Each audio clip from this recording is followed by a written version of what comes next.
But what I do think, I absolutely believe in, is that you have to make a decision. You have to at some point say, okay, I want something different. What is that something going to look like? And maybe it isn't what you think it is at first, but I think, the advice I would give anybody, whether you're thinking about doing Executive MBA or whether you're thinking about changing careers, is start taking a step, start moving, start saying, okay, I'm going to stop thinking about this and I'm going to start taking action, whatever that action is. Rebellentalk, dergroßefreiheit.com.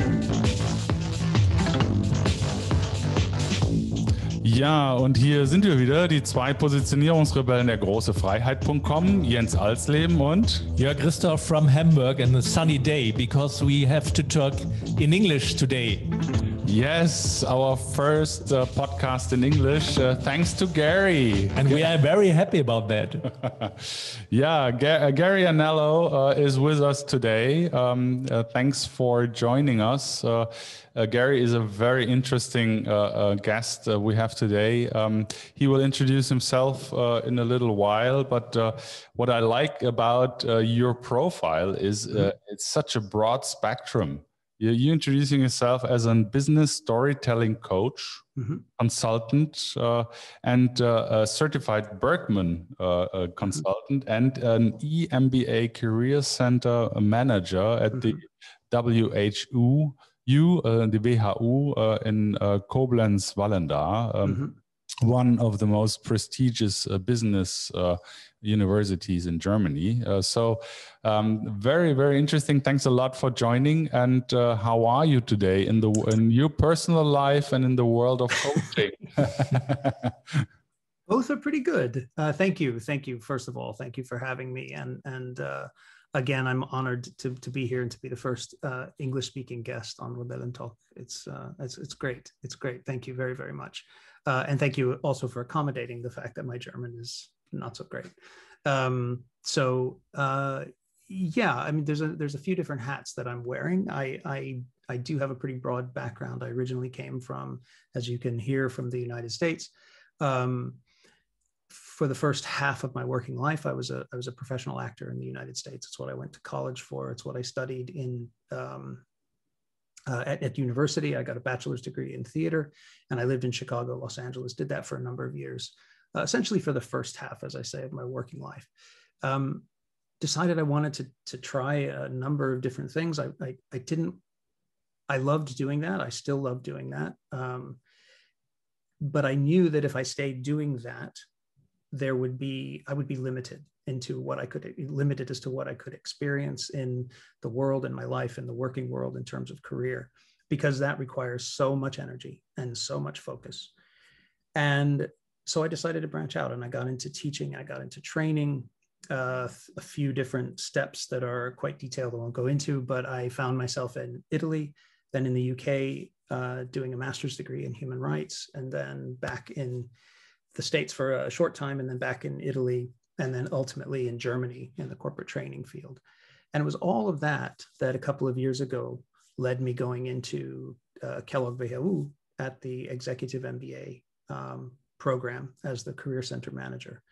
And I think that really sort of finally tripped the wire, where it sort of all came together. And I thought, this is really interesting for me, this whole idea of preparing yourself for a new career and how you do it, and what are the steps you have to take, and what does it mean when you want to change careers, because I had done it myself. And so I understood for the executive MBAs sort of what they go through in terms of the next steps that they want to take. And I found that really, really fascinating. And I really wanted to be a part of that. And I was fortunate that they said, yes, okay, let's do it together. And so I've been doing that for almost 2 years, and got into the coaching kind of as an outgrowth of that.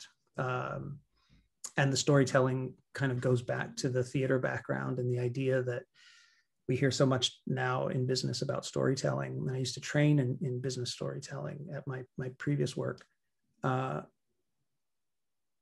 being able to tell your story and understand the why you do what you do, and why it matters, and what's important about it, and where you want to go because of all of that. It's important to be able to tell that. And I don't think that people, I don't think enough people know how to do that well. And so that's where I come in, and that's what I focus on. And I say coaching and consulting because sometimes there is sort of skills training involved when it comes to the consulting. There are things that they have to know. It isn't just sort of coaching and trying to guide the person to come to their own solution, which is part of it. But it's also, look, if you want to make a powerful presentation, you want to tell a powerful story, these are some things you should think about as you're doing it, which is kind of goes against the grain of what sort of traditional, as you know, sort of traditional coaching is. But yeah, so that's me in a very sort of a very large nutshell. So my burning question is, yeah. What about with your why? Because you told us you have been an actor, or you are an actor, I don't know, and now you're a coach.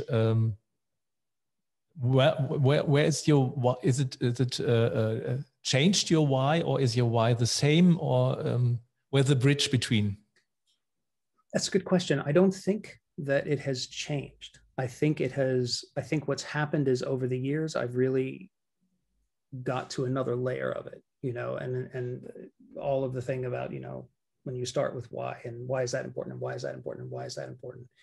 And I think as I go through my life, I get closer and closer to what that core why is. And every time I get to another layer, I think I've reached the core layer, but then there's always another layer that comes after that. So I think I'm at the core layer now. I think I'm at the basic understanding, which is we all want to have impact in our lives. We all want to make an impact. We all want to do something that's meaningful. And I also want to say, this is why I love working with the executive MBAs. There's all the stereotype around MBAs in general, and particularly executive MBAs.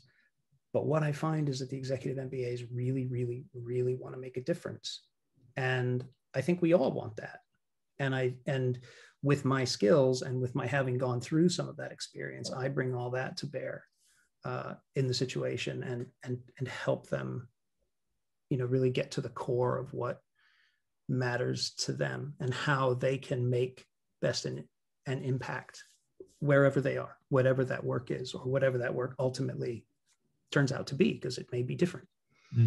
If you want to make a difference, I think the difficult thing is you have to dive deep into your soul. And how do you assist the people to do this? It's through a combination of things. It's through sort of traditional coaching. Really, you know, you keep asking questions. You keep asking questions. What matters about that? What is important about that? I was just having a conversation with a coaching client, and the client was thinking about some issues that he was having with an employee of his, and which really aren't a big problem for him. But in the end, as we kept talking, you know, I think slowly we're revealing it is a problem for him. There are consequences. There is an impact on their business. And so how do you go deep? I think it's really not settling for simple answers, which is sometimes a challenge if somebody really wants to give you a simple answer and not go past a certain point. But I think it's having the patience to not accept the first answer that you get. I think that's really important. When somebody says, oh, well, the answer to A is B, and then you just let them go. And then they start thinking that, well, maybe actually the answer is not B, maybe it's C or D or E or F or down the line, and having the patience to let them get there and not, and this is where the tension comes in between the coaching and consulting is, and not say, well, okay, right, so this is what I think you should do, right? It's so hard to not do that when there's another part of my business that's sort of very solutions oriented, very skills oriented, to not say, yeah, okay, so you figured it out, so now let's fix it. That's a challenge. But I think ultimately, to get back to your question, it's really about having the patience to let them sit with their own thoughts, their own feelings, their own questions, and let them, let a client, let a person really ask their own question and let them go with it. What makes you special in this with your why? What's your core to do this? Because to ask questions is not so difficult, but what's your special skill? What has to do with your why? What has maybe to do with your past as a actor? Yeah, it absolutely does. I think it has to do with my past as an actor, because of the idea that when I was an actor, it was all about, when I was creating a character or telling a story on stage, it was really about what makes someone tick, what makes somebody do what they do, and what are the consequences of doing whatever it is that they do.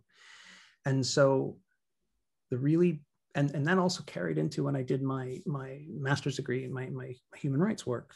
The individual and how the individual experiences the world is really vitally important to me. So that creates a level of empathy that I think I have when I start talking to clients. And also, just professionally speaking, the fact that I have gone through a number of different steps, just in terms of the physical barriers that I've encountered trying to get a new position somewhere, trying to change direction after a certain age in a certain country. There's challenges to that, and I've experienced that. And so I feel that, when clients come to me and say, well, what do I do? Am I ever going to be able to, crack this?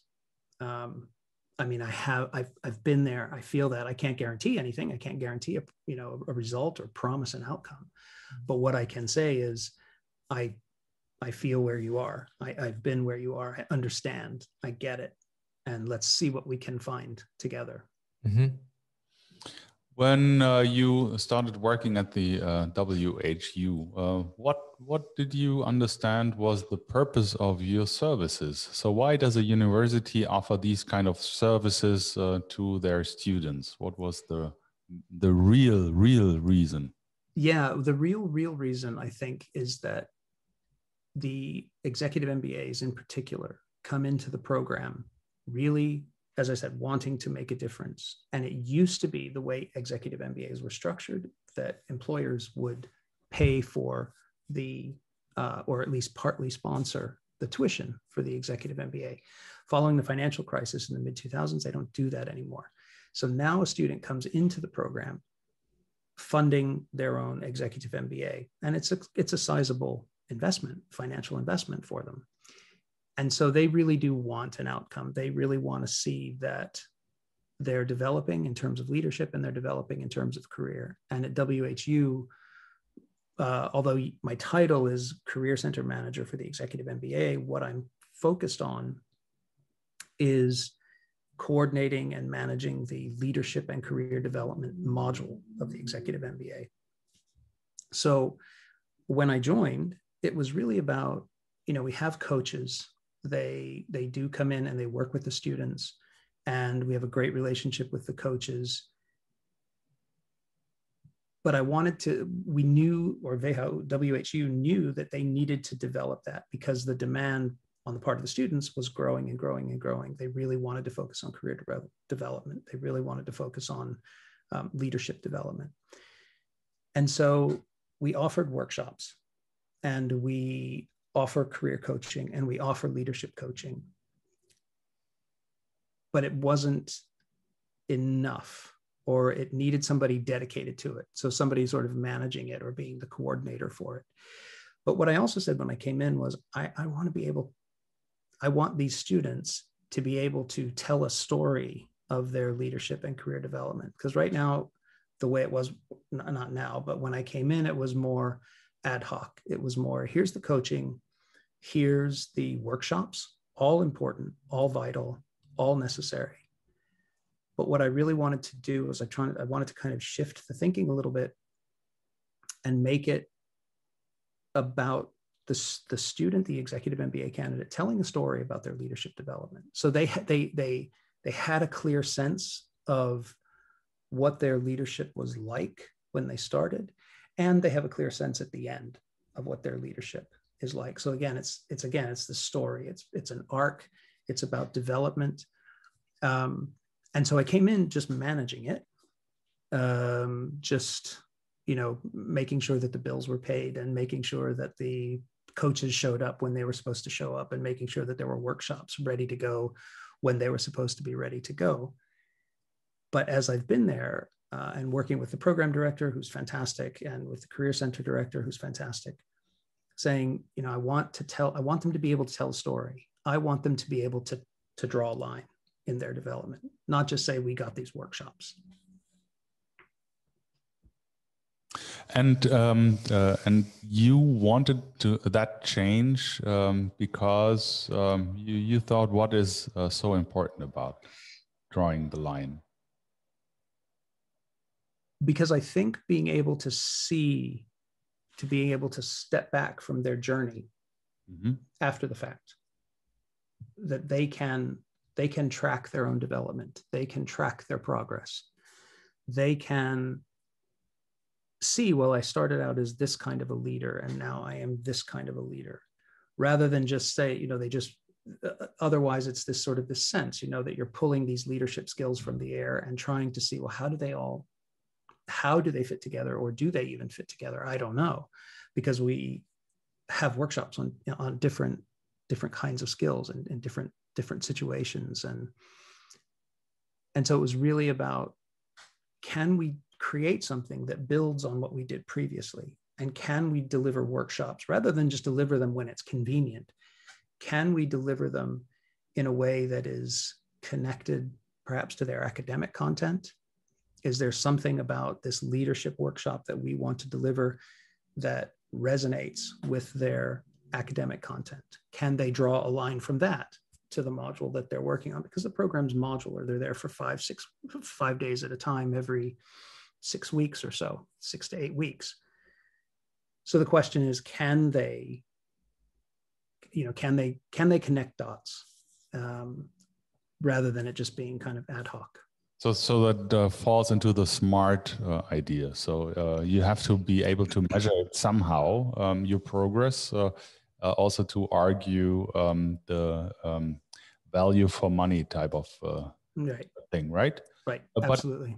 But what I would like to know is if you look at the numbers of students who now were able to draw back a line to where they started, what is the most interesting development they feedback to you? What changed during that course, and what was surprisingly different from what they originally expected the program to have an impact on them? So there's actually two ways to answer that. There's two answers to it. When I first started, I led and I still lead every module, twice per module, something that's called a guided reflection. It's completely voluntary. And it's also completely confidential. They come into the lecture hall. I ask them a couple of questions that are connected to leadership, that are either connected to the academic content or connected to the workshop they had done the previous day, because it's usually done on the 3rd and 5th day of the module. And I ask them a question that is connected to it. They have a book that they journal in when I ask the questions. I give them time to reflect. And then at the end of that, I give them time to exchange ideas, to volunteer, to share any information that they came up with, or any thought that they had, or any question that they had. It's completely wide open, and it's completely up to them what they ask, right? And the first time I did it, and this continues to be the case, this sentence continues to be the case. A student, the question I asked was, what has surprised you most about this first module? Because I asked it on the last day. So what surprised you most about your time here this first time around? And one of the candidates said, actually, this reflection. And I said, how so? And he said, because we never really get a chance to sit down and ask ourselves where we're going. We don't get that chance to do that in our work. We're all so busy. We don't have the time to stop and reflect, which is, fundamental to, the whole coaching process, right? You have to have time to reflect. And so he said, we don't really get a chance to reflect. And so I'm really grateful that I've had this opportunity to just stop and think and ask myself these questions and let whatever comes up come up, right? So I think that's been a really, that's been a change in the program that we've done in the last couple of years. And I think it's really profound that they're surprised when they actually stop and in the coaching which is when they kind of expect to do it, but also they're encouraged to just take a breath in the middle of the module, to just stop and think about something for a few minutes in the module. And as I say, it's completely voluntary. I get about 50% of the cohort showing up for this reflection in the morning. It's at 8 o'clock in the morning before their classes start. And so I'm really pleased that 50% or so show up on a regular basis. And again, completely confidential. And it's not, since a lot of them are in Zoom now, it's not recorded. So there's no record of it anywhere. And then the other thing is more about the career development. Students very often come into the program with a very clear, they think, idea of what they want and where they're going. And more than once, and I always tell candidates when I interview them for the following cohort, that it's not uncommon, because it happens every year. Has happened every year multiple times, that a student comes in and says, okay, this is what I want. This is what I want. This is what I want to do. This is what I want to achieve. Can we start the career coaching now? When do we start the leadership coaching? I want to get going. And if they insist, if that's what they want, that's what they want. That's what I'll give them. That's what I'm supposed to do, right? I give them what they want. That's what they want from the program. But what I do first is I encourage them, again, to take a breath, to think about how much they have on their plate at the moment. And if they are willing, to consider waiting until the next module before they take such a giant leap. And usually people say, yeah, okay, you're right. There's a lot going on. I haven't studied in 20 years. I don't really know what I'm getting myself into. And invariably, they come back the next module and say, yeah, remember everything I told you about what I wanted? Never mind. I'm not thinking about that anymore. Because what happens is they get exposed to so many different industries, so many people at so many different levels, and they get stimulated by all this kind of exciting change that's going on around them, both in their own lives and in the lives of the cohort around them,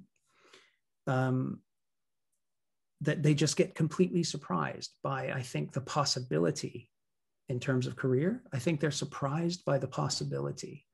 And I find that it's unsettling for them, which I completely understand. And I tell candidates this. It is unsettling for them, but I love it, because what that tells me is that they are absolutely 150% taking their careers seriously. And they're really, really focused on making a considered, thoughtful, and to the extent possible, the correct decision. How old are your students in the middle?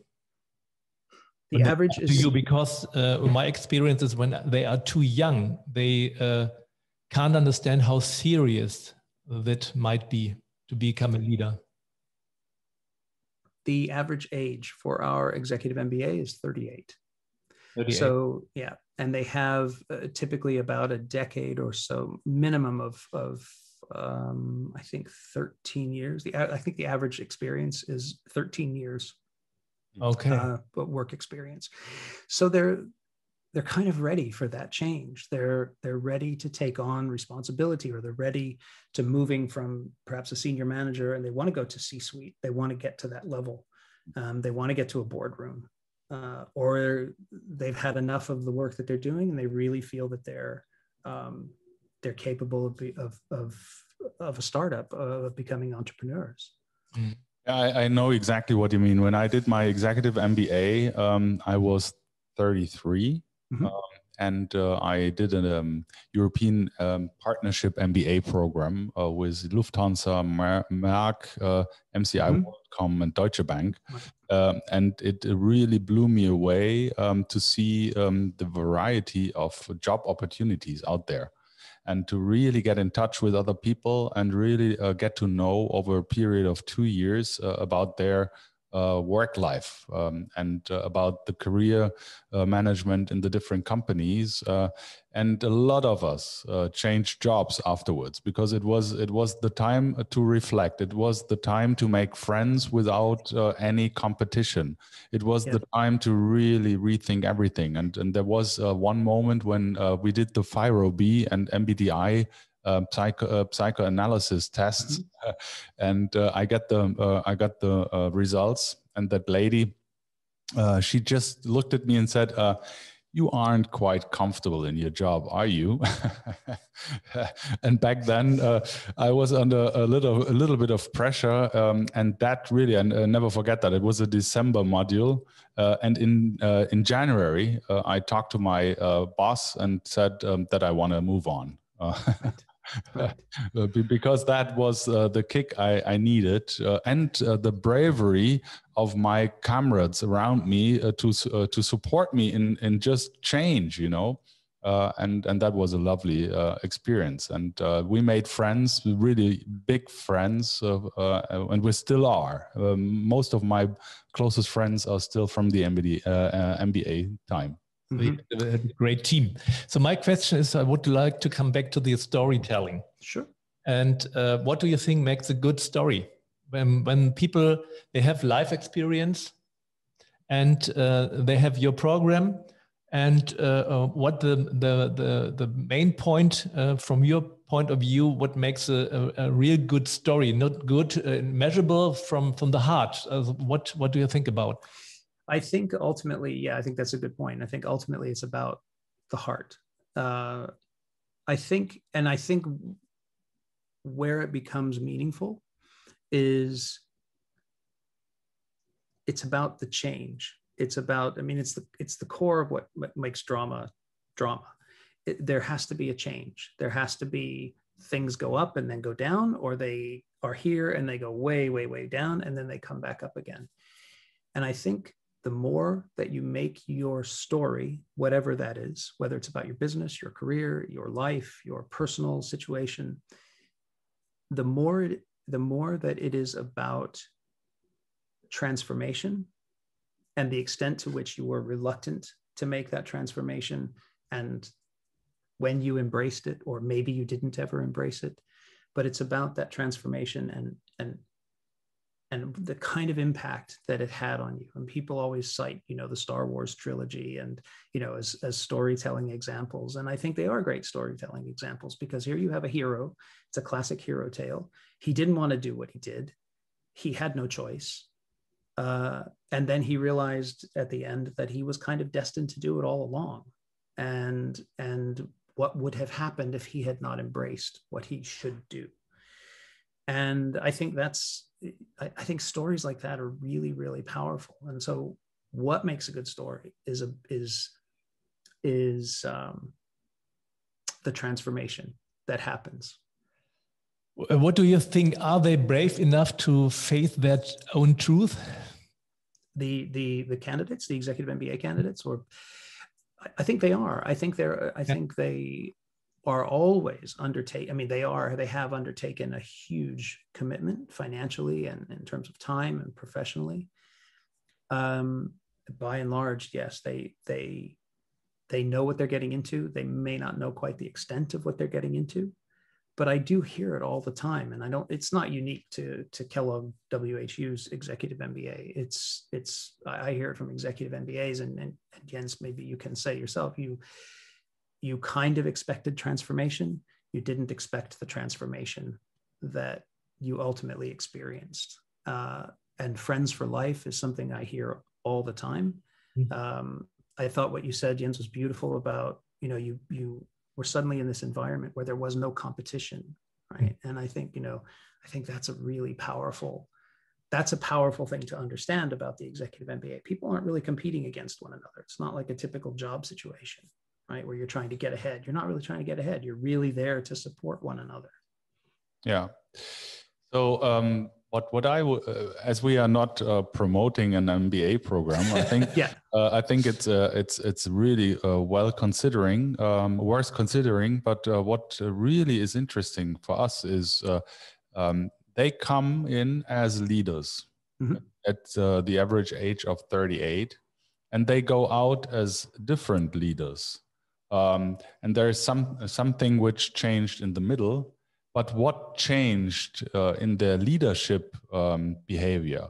What about the morals, the leadership ethics, the leadership methodologies? What is their view of the world after the MBA, being coached and consulted by you guys? And how do they approach their business as transformational leaders thereafter? So what changed? I think I think it's a lot of things, but I think ultimately it's about, when a leader goes from point A to point Z, I think the word that you said is really key, transformational. And that can be a lot of different things to a lot of different people. But I think ultimately a leader they come into the program, a certain kind of leader, they leave a different kind of leader. Perhaps a more authentic leader, perhaps a more a leader who's more inclined to show up for the people that follow him or her. I think, it's an easy question, but it's also a very complex question, because I think it's different from person to person. It really depends on what they bring to the table with them when they come in. Sure. The extent to which, the extent to which they're coachable and they take on board the coaching that they get. But I think it's about transformational. Do they want, wherever they start, I think the goal ultimately is a leader who is responsible, who looks out for the people that follow them, who is also extremely aware of their responsibilities to the organization that they represent or that they lead in. So I think it's a lot of different things. So what we do is, when we work with our clients, we ask them to come up with their leadership principles. Right. So that means the promise they make to their employees with regard to leading them. And those leadership principles have a lot to do with their core values, their archaic life motives, their talents, their strengths, and it is hard for most of them, when we start working with them, to express that. We help them express these archaic needs. Yeah, thank you. And to also translate that into what does that mean for me as a leader? Question for you: are you kind of asking for that? Are you getting an idea of their core values, who they are as a human being, and translate that into leadership things? One point more, and it's the needs are one point, and the dark side of life. Are you brave enough to put a light into your dark side of life and take it into your life to the bright side and live with this? I think that's a form of transformation, very important. If you want to become an authentic leader, you have to take your dark side, and you have to know everything about your needs, and then you have to take questions like Jens said. I think it's my point of view. Yeah, I agree, Jörg. I think the coaching itself, I don't do the coaching of the students. We have coaches, we have a pool of coaches that work with our Executive MBAs. So they do the coaching, and each one has a slightly different style and a slightly different approach to coaching, because it's coaching don't have any sort of, direct contact with the content or the outcomes or what gets discussed, only to the extent that if one of the candidates wants to share that with me. There are coaching conversations that I'll have with the students that's not sort of official coaching, but it is a coaching type conversation where I will ask these kinds of questions and I will try to get them to kind of uncover what's going on and what's deepest going on, and kind of where they think they might be headed. We also have, you saw on my LinkedIn profile, that as a Birkman consultant, we use the Birkman at WHU. And the Birkman, speaking to your point about the dark side, the Birkman, works along 4 dimensions. It works along your interests, your usual behavior, your needs, and your stress behavior.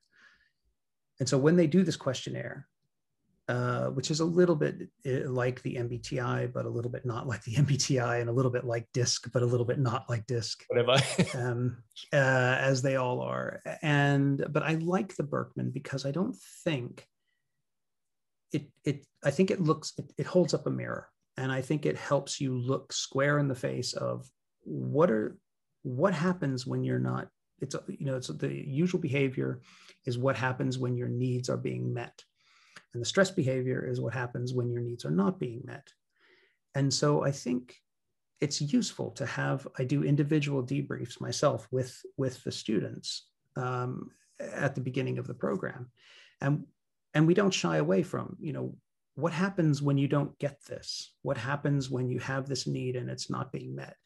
Birkman suggests that this is what happens. How does that resonate with you? Does that make sense to you? Would you say that that's accurate? So I think you're, to your point, absolutely. I think you can't really shy away from, those things that are maybe not, the most flattering part of you, or where you might jump the gun, or you might jump to conclusions, or you might get upset about something that your colleague sitting right next to you would never in a million years get upset about, but you do. And so how do you handle that? How do you manage that? And then how do you incorporate it in your life so that you can lead effectively? If those guys have passed the MBA program, then they are much more self-reflective. They have come across a couple of ideas and methods of how to look into their own dark and bright sides. Mm-hmm. They have the Birkin. They have leadership modules where they learn leadership methodology and so on and so forth. So they are kind of well aware of their responsibility as a leader, and they are well aware of their pros and cons, their personal pros and cons. So now flip forward 10 years, you are now an alumni, and I know you have a great alumni. Mm-hmm. Are you asking them what did change through the MBA with regard to you leading other people? What is your reflection back over those years? Do you mean the personal life or the leading life? No, both. I think you can't divide in between. Okay. Because your personal transformation also reflects into your leadership behavior. But what I wanted to know is it a positive reflection after all those years, which, if it was, would then mean or underline the importance of that training with regard to leadership? And that's our point. We think we have to do much more in training people effectively to lead others. And now you are someone who does it. What is the outcome after a couple of years? After a couple of years, I can say that the outcome is that, yes, I think they do emerge from the program more self-reflective.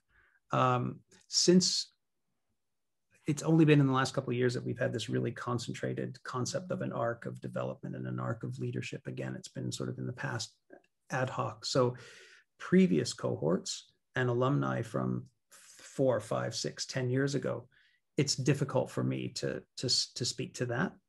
But yes, I certainly would hope that by the end of it, they feel that that they are more self-reflective. And again, I just know anecdotally, talking to the students that are in the program now or have just graduated from the program, they do talk about kind of the focus on leadership and the focus on really kind of interrogating themselves as leaders and how transformational that process has been.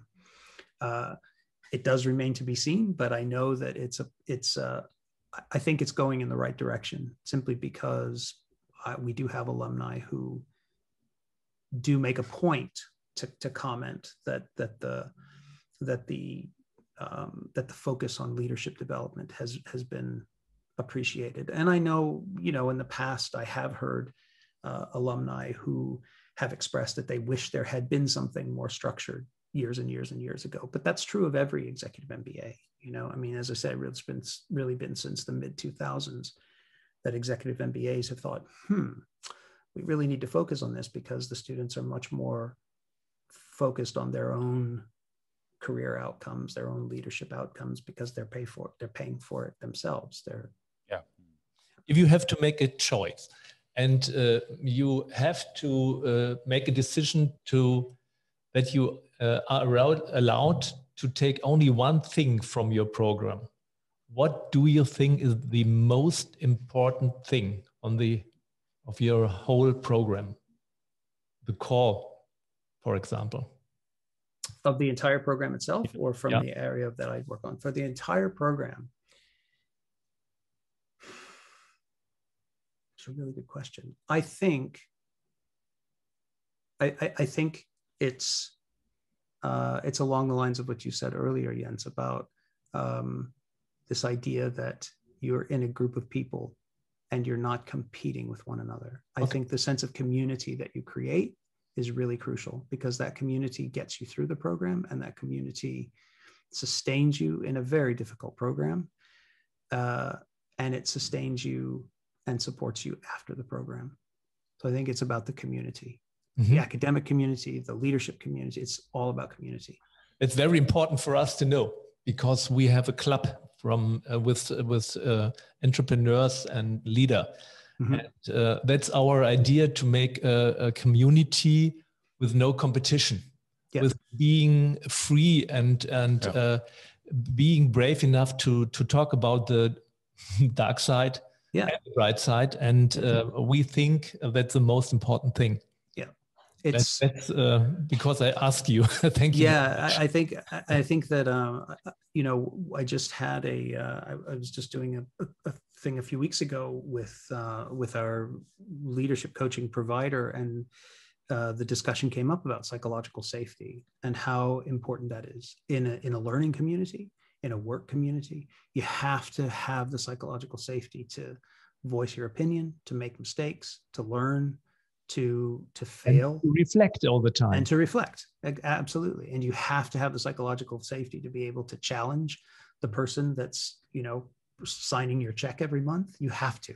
If you don't have that, I think you don't have a community in which people can really be the best that they can be, which sounds very woo-woo, I know, but I think it's absolutely true. I know what you mean. It's my main aim. Yeah, absolutely. Absolutely. Well, thank you for doing it, because I think it's an amazingly important thing to be doing. Yeah, and to be frank, there is no way in a normal life at the age of 38 to 40 something to really make friends, new friends, in a non-competitive environment. It is one of the really rare events in your life where you can do that. So stepping out of your normal working life and go and do another grade, another course, another program gives you that opportunity. And that is also giving you new supporters for your life.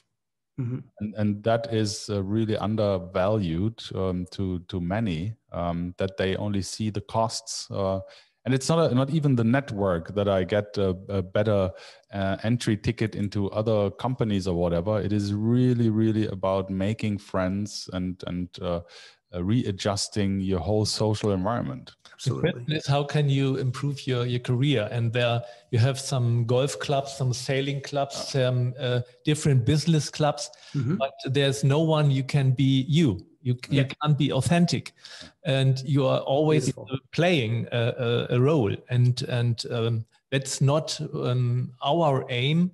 To improve a career, our aim is to build friendships where you can be you, and that's the most important thing. And only in this environment you can move forward with your personality and with your career. Mm-hmm. You know, occasionally we do.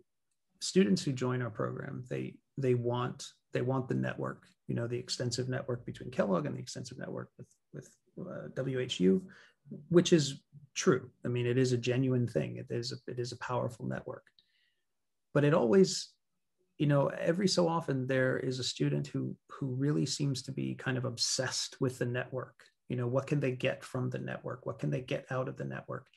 And that's always, it's not a bad thing, but it's always, if not a red flag, it's a little bit of a yellow flag. And so you just think, maybe it would be good if the perspective here shifted a little bit. You know, really think about what you can contribute to the network, not about, and that is something that we ask in our interview process. What are you going to contribute to this? Yes, I know what you want to get out of it, but what do you want to give to it?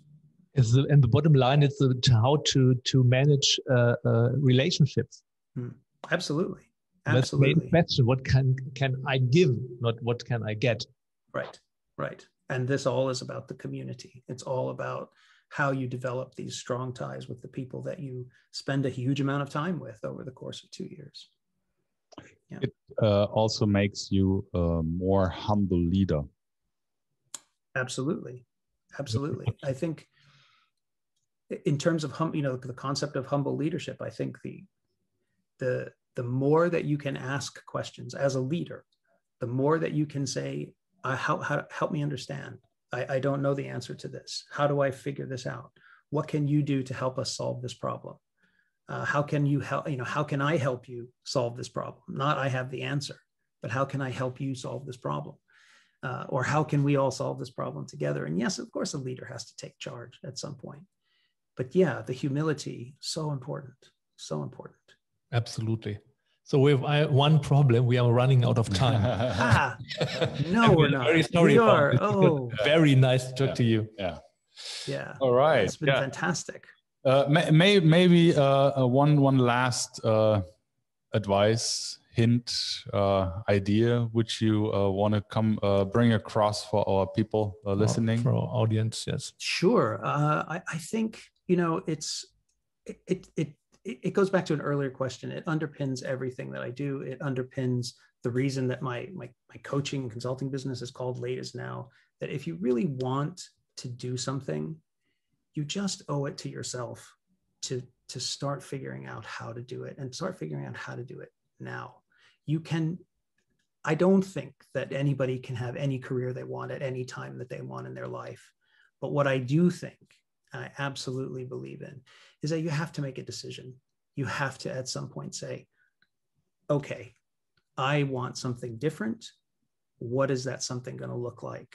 And maybe it isn't what you think it is at first, but I think, you know, the advice I would give anybody, whether you're thinking about doing Executive MBA or whether you're thinking about changing careers, is start taking a step, start moving, start saying, okay, I'm going to stop thinking about this and I'm going to start taking action, whatever that action is. Maybe you just look up one job on LinkedIn, but don't do that, because looking for jobs on LinkedIn is a waste of time. But anyway, but yeah, I think it's, you know, that's the idea behind the Late Is Now, is that you have to start. It's not too late to do anything. It's now. You've got to do it, and you've got to take action, a tiny action, but an action. And you are never too old. Never too old. No, never too old. And again, you may not get exactly what you had in mind initially, or that may not be what's in store for you. But you absolutely have to take action and try to figure out what that is. And no, you are never too old. Ever, ever, ever. There's always something different ahead. 100% with you. Thank you. Yeah, Thank you very much. Thank you. So we finished our first English podcast. You did great. Thank you. You did fantastic. Yeah, we made it easy. No, thank you. Yeah, thank you very much. Thank you. Thank you. Take care, stay healthy, and continue your wonderful work. And Thank you. have an impact on our future leaders, which I think is a great purpose. Yeah. Thank you so much. Thank you very much. And you do the same. Please stay healthy and stay well. And greetings to everyone in Hamburg, in your world, and everybody that's listening wherever they are. Stay healthy. We hope to catch up with you every once in a while and see how it goes. Absolutely. Okay. Yes. Let's definitely stay in touch. Great. Bye-bye. Thanks so much. Bye. Bye-bye. Have a good weekend. You too. Bye. Bye. Rebellentalk. Der große Freiheit.com